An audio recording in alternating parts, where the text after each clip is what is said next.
noches, República Dominicana. Bienvenidos a una nueva entrega de Toque Final. Esta es la mejor forma de concluir una semana y abrir la nueva lo mejor edificado posible sobre los acontecimientos más importantes del país y del mundo. Muy buena noticia esta semana, la llegada de 2 millones de dosis de la vacuna que se ha estado colocando masivamente en la República Dominicana, que es la vacuna china de la empresa Sinovac.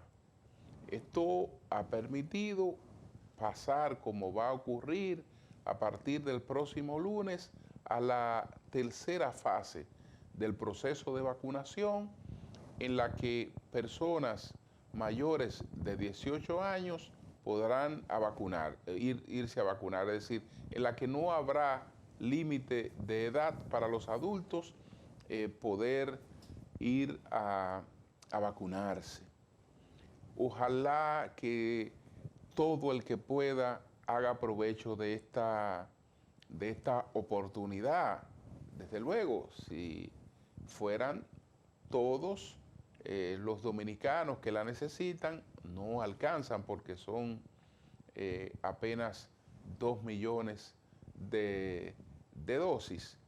Pero si va una buena parte, es importante porque lamentablemente mucha gente no ha ido a vacunarse porque no ha querido, porque no ha hecho el esfuerzo, pero hemos tenido vacunas disponibles y por eso desde hace un tiempo que prácticamente se está vacunando en distintas edades, porque las dosis, una vez sacadas, aunque estén destinadas a un público de una edad concreta, si la cantidad de personas de esas edades no concurren, como quiera hay que colocarla. Ya no tenemos esas limitaciones, e incluso con este cargamento de vacuna también se trajeron jeringuillas de la que hay escasez.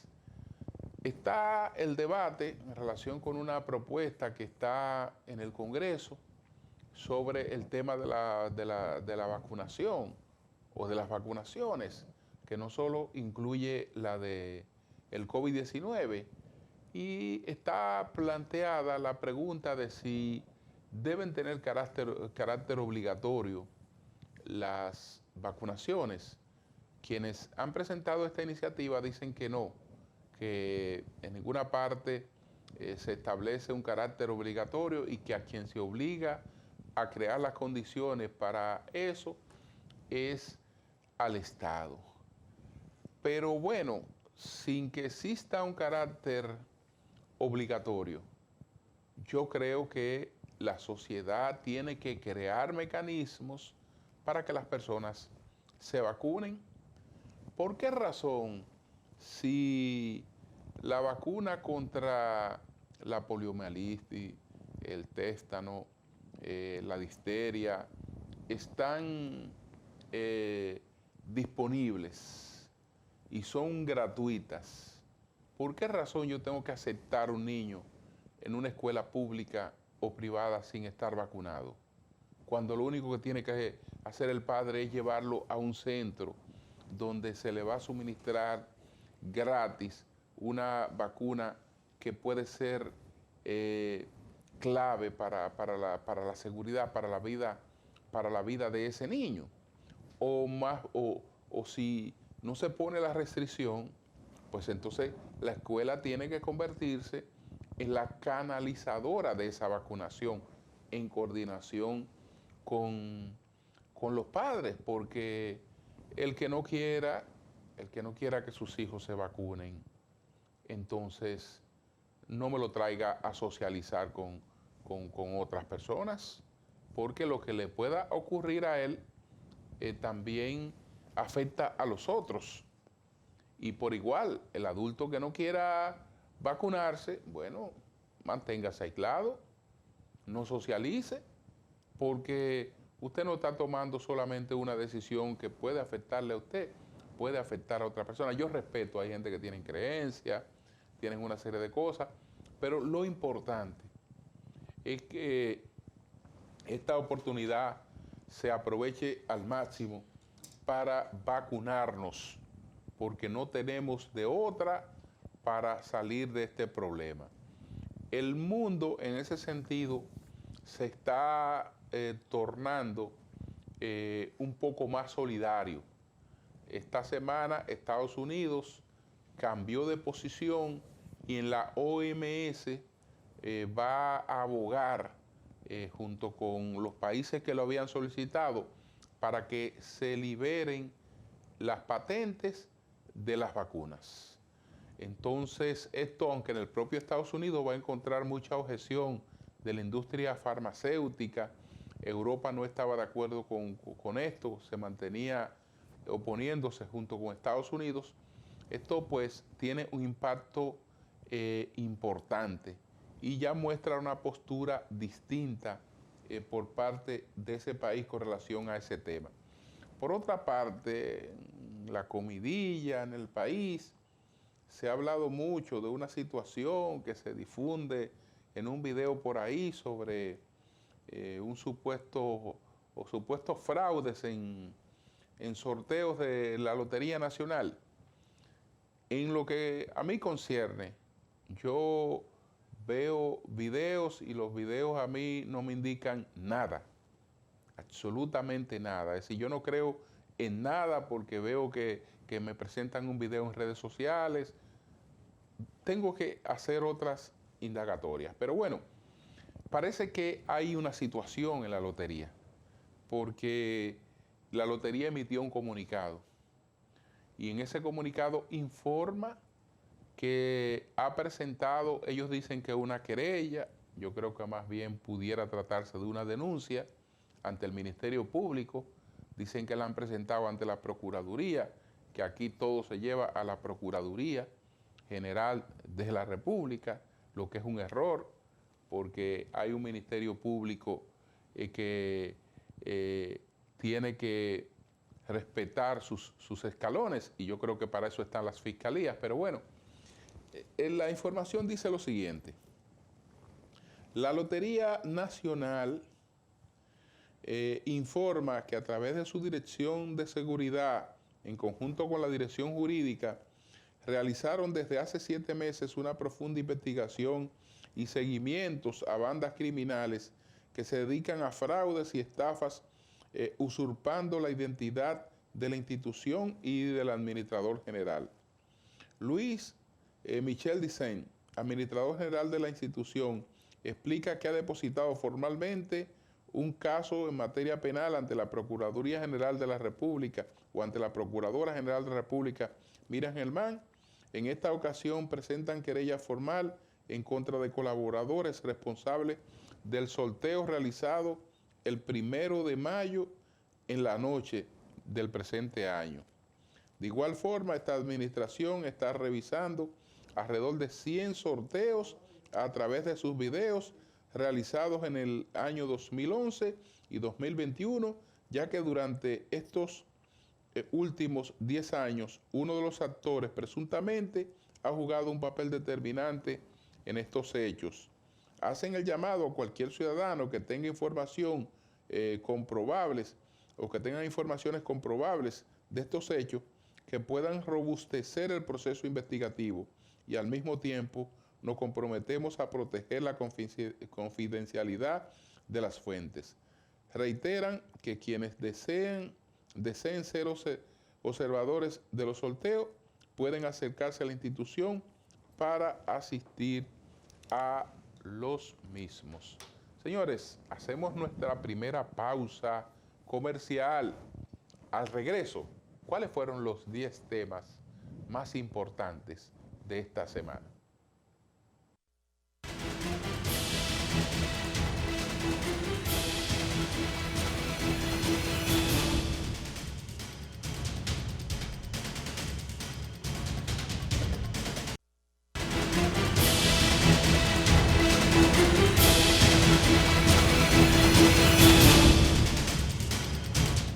Señores, Señores, ¿cuáles fueron los 10 temas más importantes de esta semana? Lo vamos a presentar a continuación.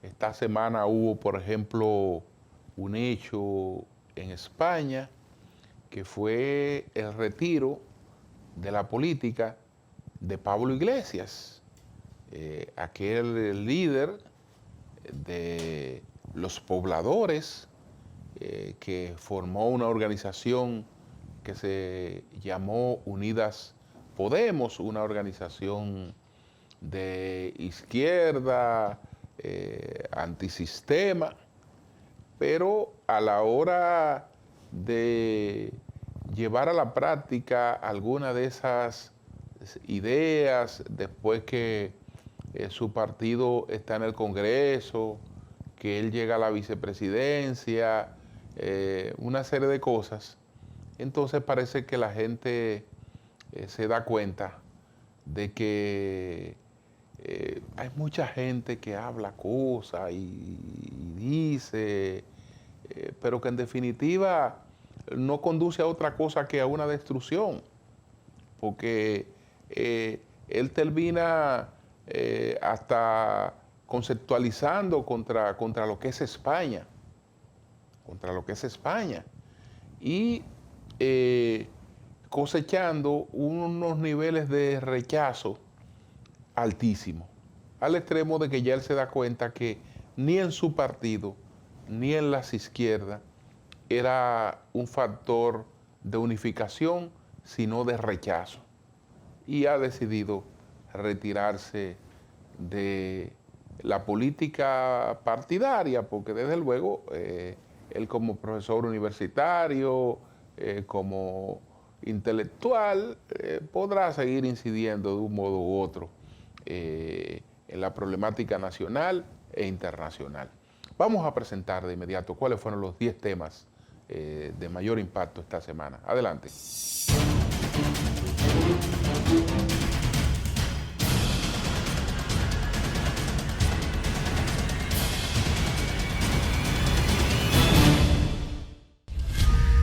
El Ministerio de Medio Ambiente rechazó la solicitud realizada el 30 de diciembre de 2020 por la empresa Transcontinental Capital Corporation, Seaboard, de operar de forma simultánea las barcazas generadoras de electricidad Estrella del Mar 2 activa y Estrella del Mar 3 en el río Osama. La decisión está contenida en la resolución 0022-2021, en la que definió un plazo de 24 meses en el que las autoridades del sistema eléctrico deben realizar las adecuaciones necesarias que compensen al sistema eléctrico nacional, interconectando el retiro de la barcaza Estrella del Mar 3, que sustituirá a la actual generadora que se encuentra en ese lugar.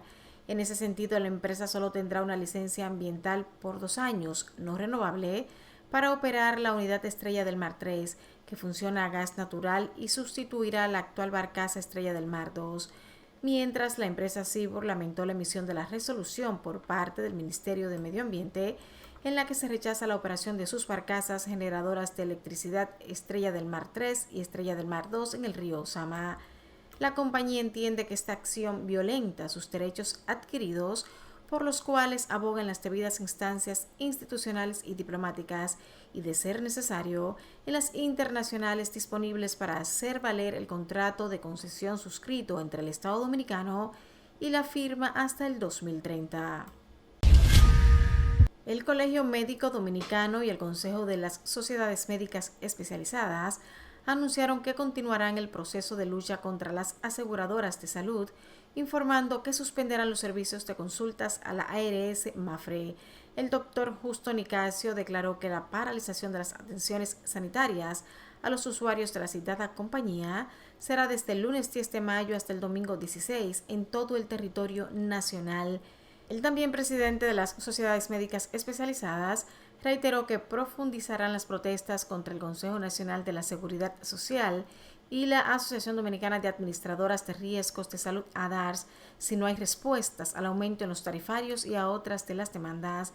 En tanto, la Asociación Dominicana de Administradoras de Riesgos de Salud, ADARS, lamentó la decisión del Colegio Médico Dominicano y llamó al gremio médico a reflexionar sobre su decisión, indicando que las diferencias que puedan existir entre los actores del sector salud no deben afectar los derechos de aquellos que requieren atención médica y pagan además por ese servicio conforme a lo establecido en la Ley de Seguridad Social. De su lado, la Confederación Patronal de la República Dominicana, Copardón, expresó su desacuerdo con el paro de servicios médicos anunciado por el Colegio Médico, indicando que no es momento para asumir posiciones radicales que pongan en riesgo el derecho fundamental a la vida y la salud de los dominicanos y dominicanas, y hacen un llamado a la sensatez de cara a manejar las diferencias y reclamos en los escenarios habilitados para ello, sin afectar la tranquilidad de la población.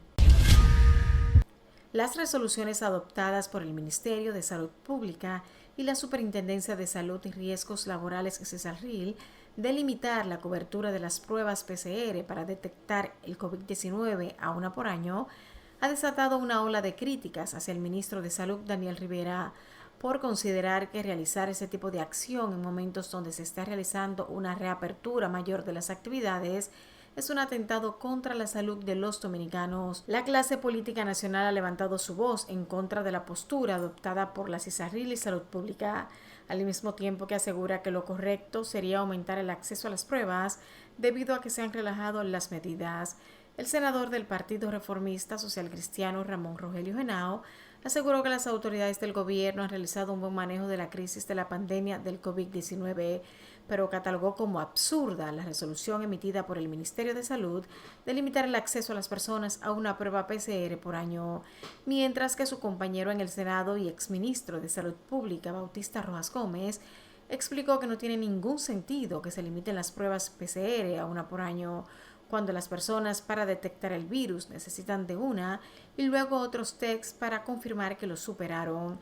De igual forma, Francisco Domínguez Brito, miembro del Comité Político del PLD, propuso que las pruebas PCR se hagan gratuitas a todas las personas con indicación médica y que se incluyan los exámenes de lugar a todo el que salga positivo.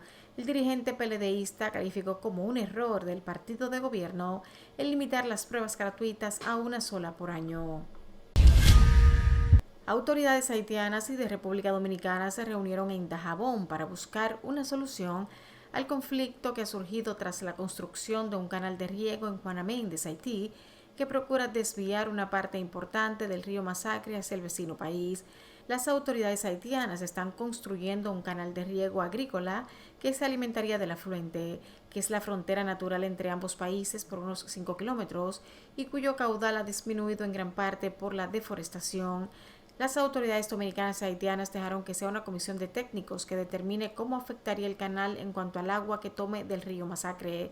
En ese mismo orden, la construcción de un canal de riego por parte de Haití en río Masacre afectará la producción agrícola del lado dominicano, según parceleros de la zona fronteriza.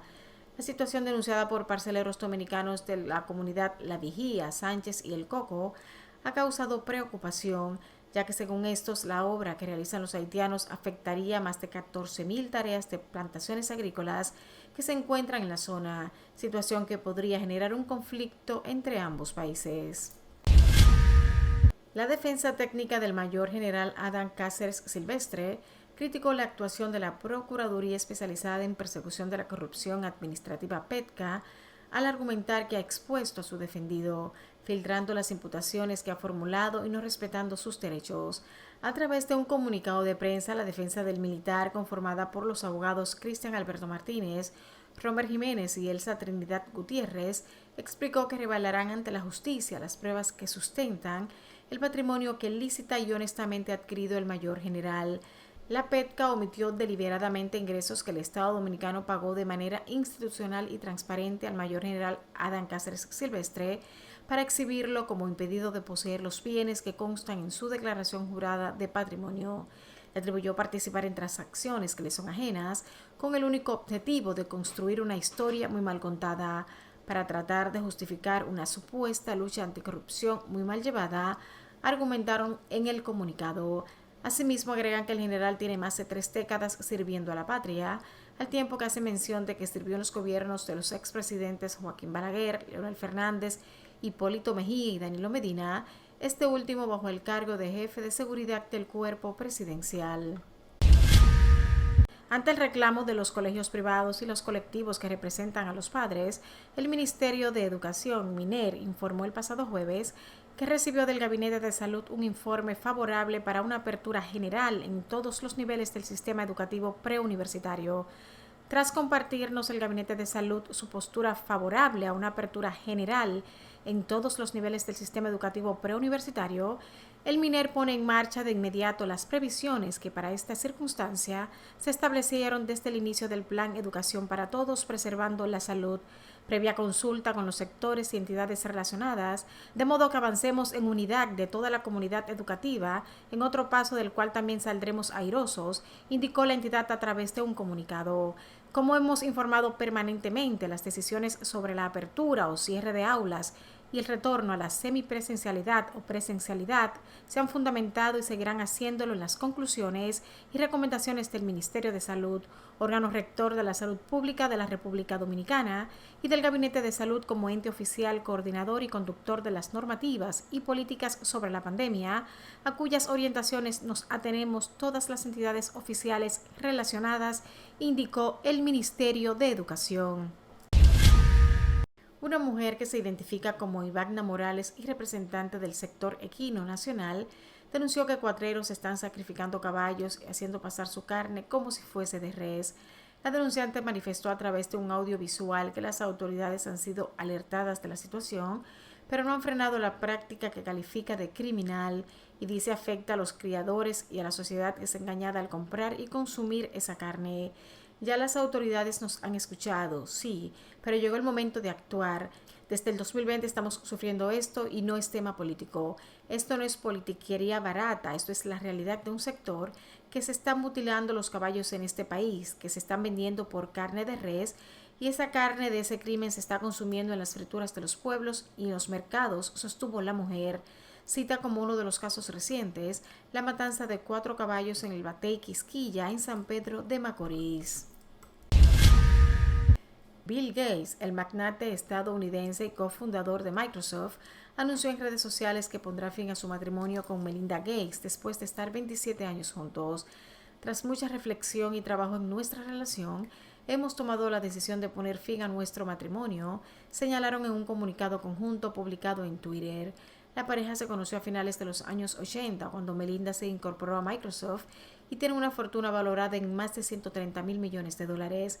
Ambos iniciaron su relación en 1987, contrajeron matrimonio en 1994 y tienen 3 hijos en común.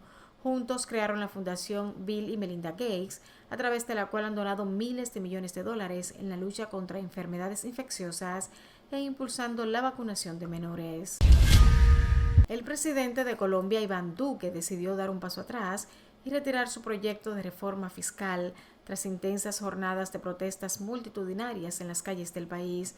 La subida de impuestos anunciada en el nuevo plan económico, mientras la población todavía sufre los estragos provocados por la pandemia, motivó una serie de manifestaciones convocadas en todo Colombia y hasta el paro nacional el pasado sábado. Según datos oficiales, el saldo es de al menos 20 muertos, 89 desaparecidos y 846 heridos. Las protestas, que fueron mayoritariamente pacíficas, derivaron en unos disturbios producidos en diferentes puntos del país y sobre todo en la capital, Bogotá. Las protestas se convirtieron en un amplio grito contra la pobreza, el desempleo y lo que manifestantes y algunos grupos de derechos consideran como un uso excesivo de la fuerza por parte de la policía. Con la reforma, el gobierno de Duque aspiraba a recaudar 23.4 billones de pesos para mejorar el estado de las finanzas públicas y dar continuidad a los programas sociales para los más pobres, cuya demanda ha aumentado con la pandemia de la COVID-19. Finalmente, el presidente de El Salvador, Nayib Bukele, inició el pasado fin de semana lo que denominó una limpieza de casa, destituyendo con el apoyo del Congreso a un grupo de jueces de la Corte Suprema y al fiscal general, encendiendo las alarmas sobre intentos de concentración de poder. La primera medida adoptada el sábado por la nueva Asamblea Legislativa Unicameral, donde los aliados de Bukele tienen 61 de 84 escaños, fue destituir a los 5 miembros de la Sala Constitucional de la Corte Suprema y nombrar a sus reemplazantes, cuyos nombres ya tenía listos. La polémica votación provocó un torrente de condenas nacionales e internacionales del más alto nivel por quienes consideran que la decisión atenta contra la independencia de poderes de los órganos del Estado y carece de respaldo legal. El jefe de la diplomacia estadounidense, Anthony Blinken, destacó el compromiso de Estados Unidos para mejorar las condiciones en El Salvador, incluso reforzando las instituciones democráticas y la separación de poderes, defendiendo una prensa libre y una sociedad civil vibrante.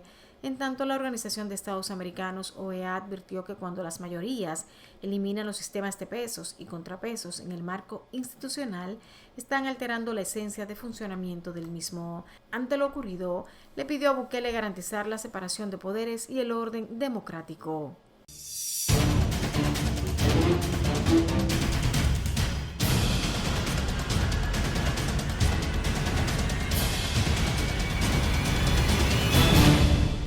Bien, señores, vamos a una pausa, retornamos en breve.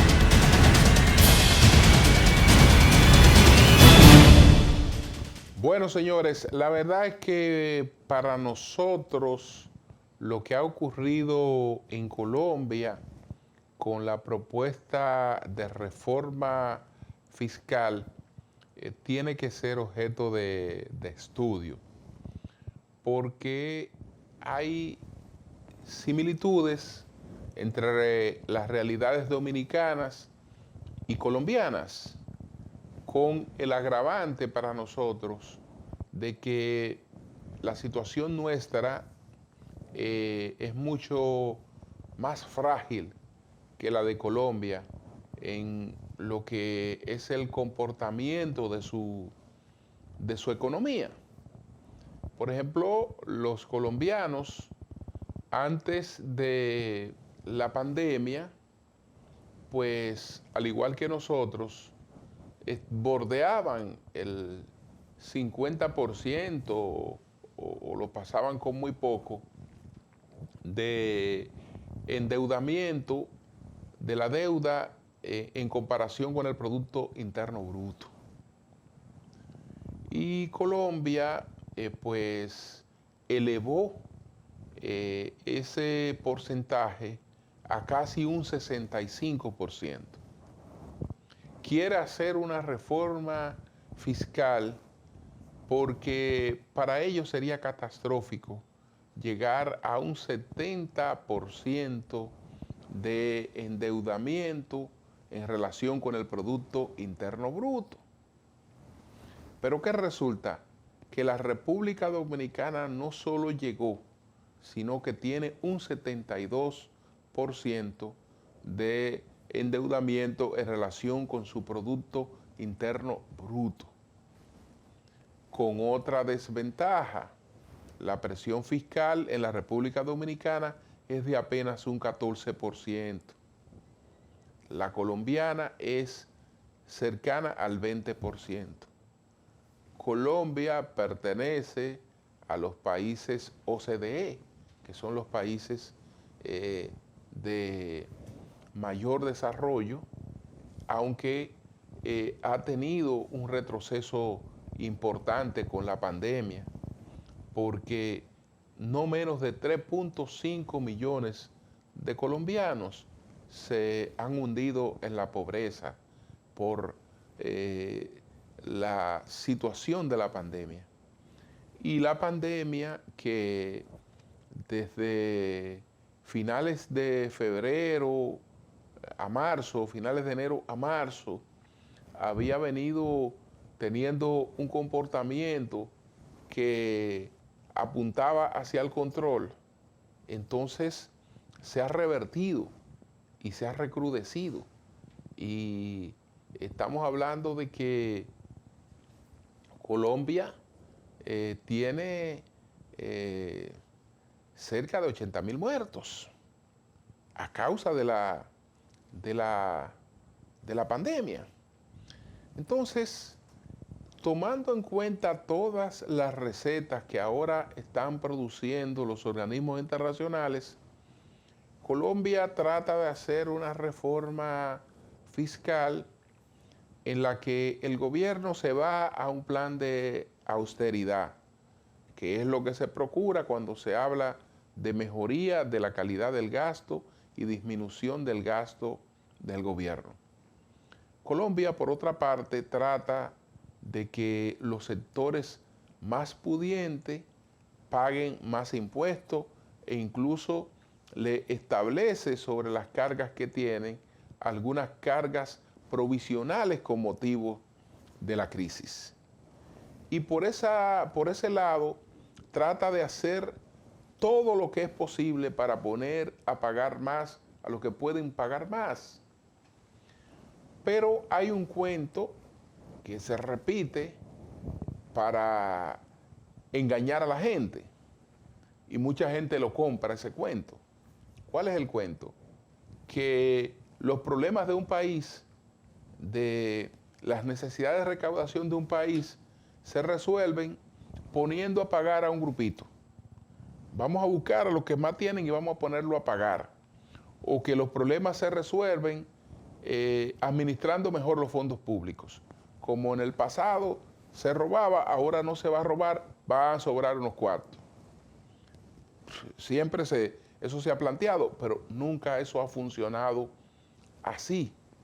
A la hora de la hora, que las reformas no se hacen a través de los micrófonos, ni de las redes sociales, sino que hay que sentar a técnicos y entonces calcular cuáles son las expectativas de ingreso y cómo se van a distribuir esos ingresos. Entonces, cuando eso ocurre, es muy difícil que haya un sector de clase media o de la clase trabajadora que se quede fuera de lo que implica una reforma fiscal. La reforma fiscal sin sacrificio para la clase media, sin sacrificio para las pobres, solo existe en el lenguaje de la demagogia política. En el de la economía, eso no existe. Entonces, si presentándose todo esto, fíjense la crisis, imagínense cuál sería la situación nuestra cuando ni siquiera las autoridades que saben que tenemos que abordar ese tema, le quieren poner el frente, no le quieren poner el frente. Entonces, puede haber otra solución sencilla. Me trae problema una reforma fiscal, bueno, la hago. Perfecto. Tú no haces la reforma fiscal porque tú tienes un cáncer que tal vez está detectado a tiempo. No haces una intervención, ni te salva, ni prolonga tu vida, que son las opciones que tú tienes cuando estás enfrentando un cáncer, sino que tú lo dejas así, a la buena de Dios. Las consecuencias son peores. Porque o usted se reforma organizando usted su reforma y distribuyendo racionalmente los sacrificios, o después los sacrificios llegan solos, pero hay una situación de caos económico que tiene repercusiones políticas y sociales. Entonces, este es un tema que yo creo que hay que ponerle el frente y hay que hacerlo con los pies aterrizados, comprendiendo que hubo un endeudamiento, ese endeudamiento todo el mundo lo reclamó porque fue para auxiliar a las personas que quedaban desvalidas con el cierre de la economía. No hay comida gratis, dice Adam Smith.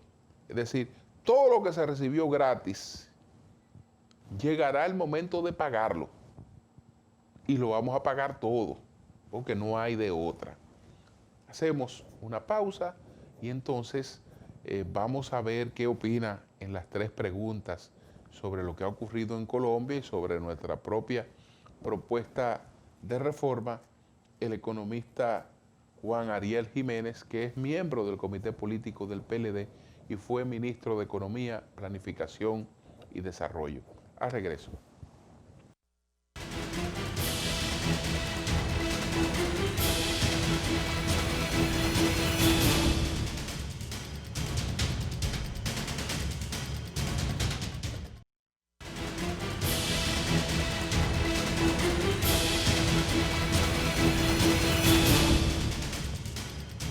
Bien, señores, de inmediato vamos con las 3 preguntas, a ver qué opina Juan Ariel Jiménez sobre lo que ha ocurrido en Colombia y sobre los aprestos para una reforma fiscal en la República Dominicana. Adelante.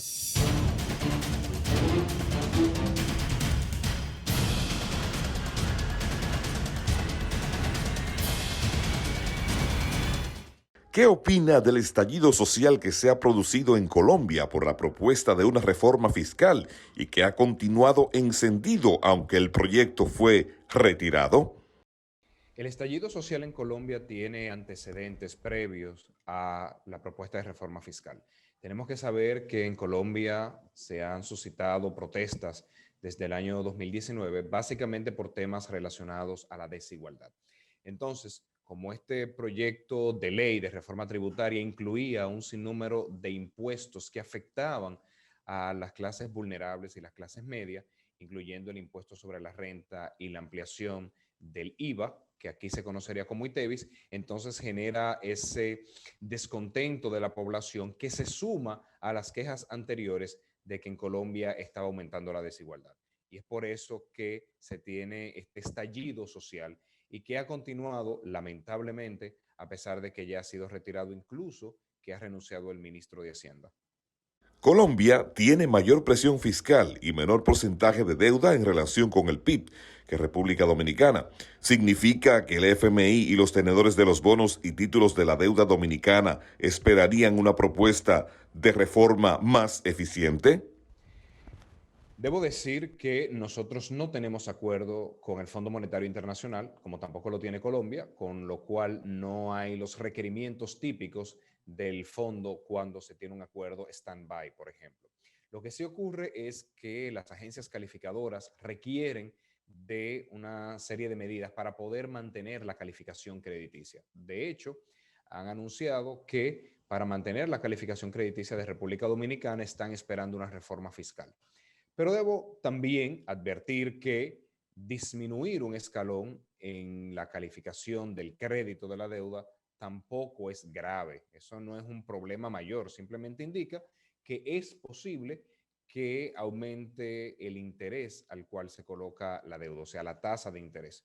Pero no estaríamos esperando que vaya a afectar la economía en caso de que las agencias calificadoras deterioren la evaluación de riesgo crediticio dominicano. ¿Considera que la coyuntura actual sigue siendo inapropiada para iniciar la discusión fiscal a pesar del avance de la vacunación contra el COVID-19 y la reactivación económica? La reactivación económica se ve en los números del PIB porque estamos comparando con un 2020 que estuvo muy marcado por el cierre de la actividad económica.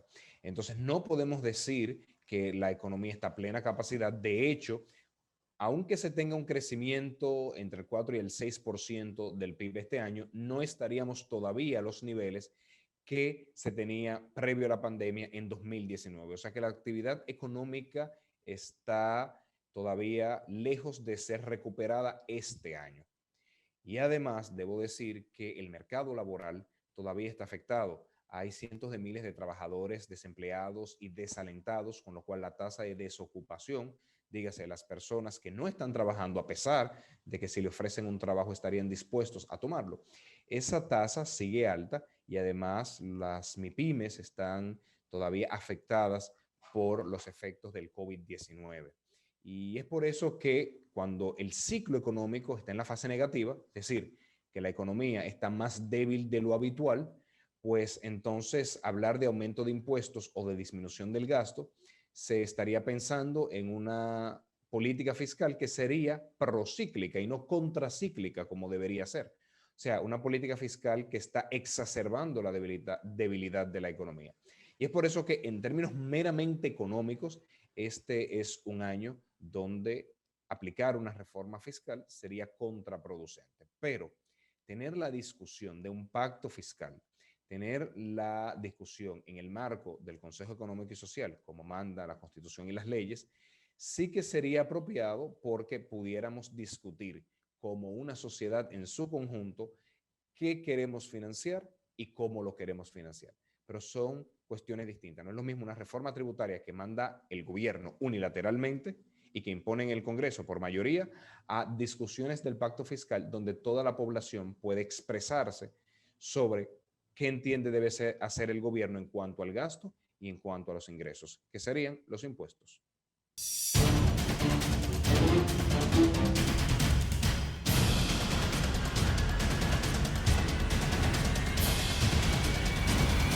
Bien, señores, vamos a una pausa, retornamos en breve.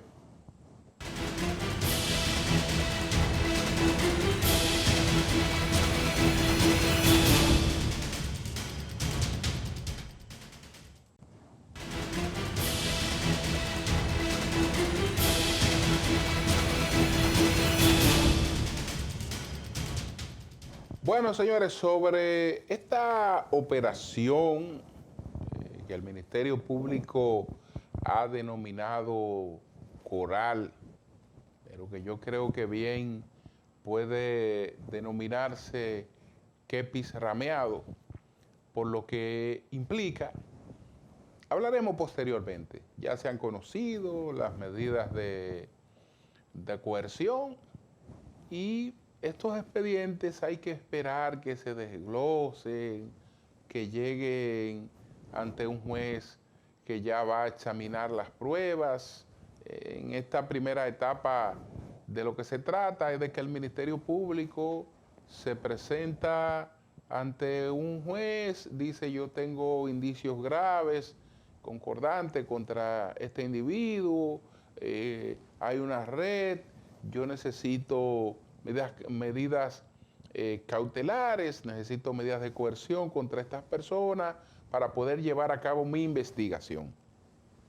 Pero eso no quiere decir que hay una acusación ni nada por el estilo, porque esa acusación se haría o ya se viene llevando a cabo.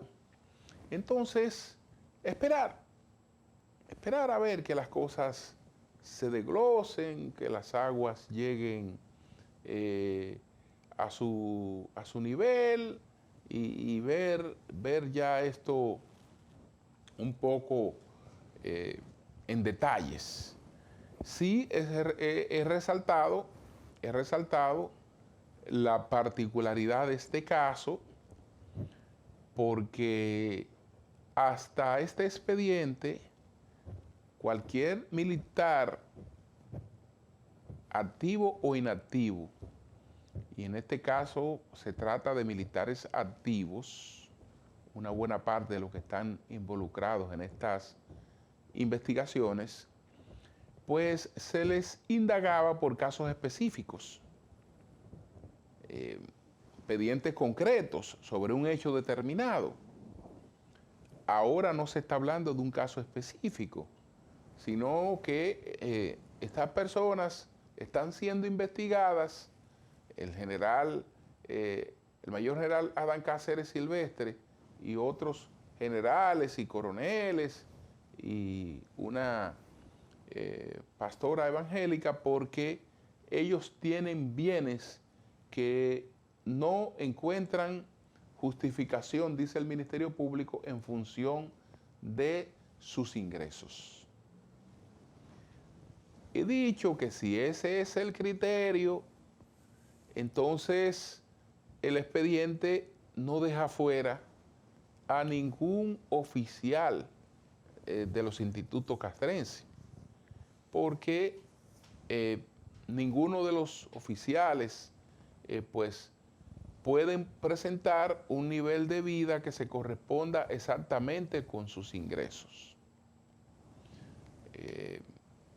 Mucha de esta gente desarrolla actividades profesionales, desarrolla actividades empresariales, las propias funciones que desarrolla en la milicia, en los institutos catrenses, tienen ingresos marginales que pudieran cuestionarse, pero que han sido partes de una tradición. Entonces, que la prueba para acusar a un general es que tiene una casa, que tiene una piscina, que tiene una finca, que tiene determinados vehículos. Si esas son las pruebas para llevar a un general a un banquillo de los acusados, pues aparecerán muchos otros generales que van por el mismo camino, muchos otros coroneles, capitanes, que van por el mismo camino. Pero eso es en lo genérico.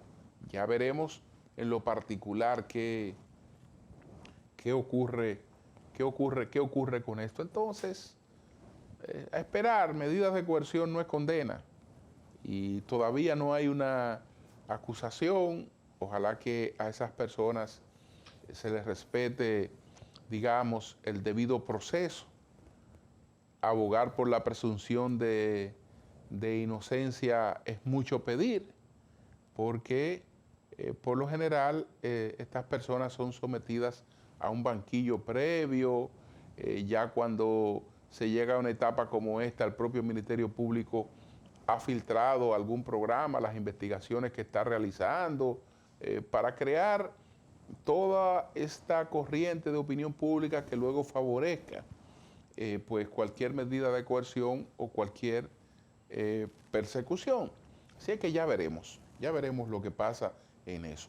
Mientras tanto, nos alegra la noticia de que el Gabinete de Salud ha dado luz verde para la reapertura de las escuelas. Señores, yo no creo que haya un lugar donde un niño pueda estar mejor que en la escuela. No creo que haya mejor lugar que en la escuela. Los niños están mejor en la escuela que en su casa y tienen menos posibilidades de contagiarse en las escuelas que en sus casas. ¿Por qué? Porque en las escuelas hay un protocolo, en las escuelas hay vigilancia. Y entonces todo esto permite que se detecten situaciones a tiempo. La mayoría de los barrios pobres, ¿qué hace un niño que no va a la escuela? Jugar y juntarse con los otros niños en su barrio y eso. Entonces, ¿por qué no puede estar en la escuela? ¿Por qué no puede estar en la escuela? Si el entorno de inseguridad en el que vive, de hacinamiento, lo expone más a cualquier peligro que la propia escuela. Entonces, en los hogares de clase media también hay bastante limitación, y si las escuelas, si los colegios siguen el protocolo, estamos todos mejor allá. Pero además, nos estamos vacunando.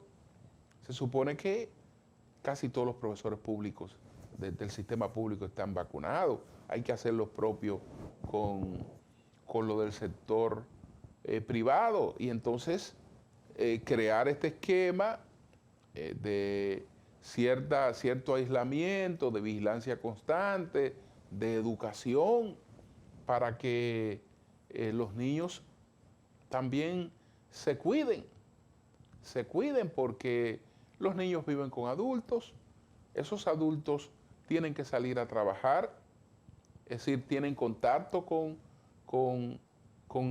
otras personas.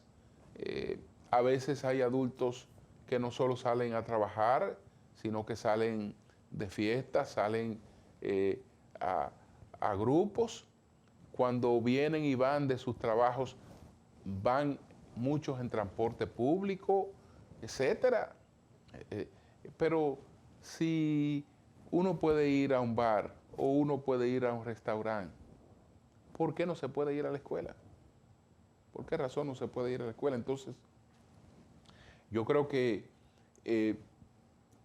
tenemos que apostar porque este regreso sea un regreso realmente exitoso, absolutamente para todo, en lo que tiene que ver con la escuela. Por otra parte, hay una situación ahí con el Ministerio de Agricultura. Esta semana, el licenciado Ángel Lócuar ha informado de un embargo que le ha colocado al ministro de Agricultura, Limber Cruz. Él dice que no tiene que ver directamente con eso, pero ahí hay una acción de gobierno que fue incorrecta y que creó daños a personas que invirtieron 1.300 millones de pesos en una licitación de unos permisos para importación de ajos, y después de que esas personas hicieron esa inversión, entonces se otorgaron permisos al margen de eso, dañando esa comercialización. Entonces eso, desde luego que tiene que tener alguna consecuencia. Señores, buenas noches a todos.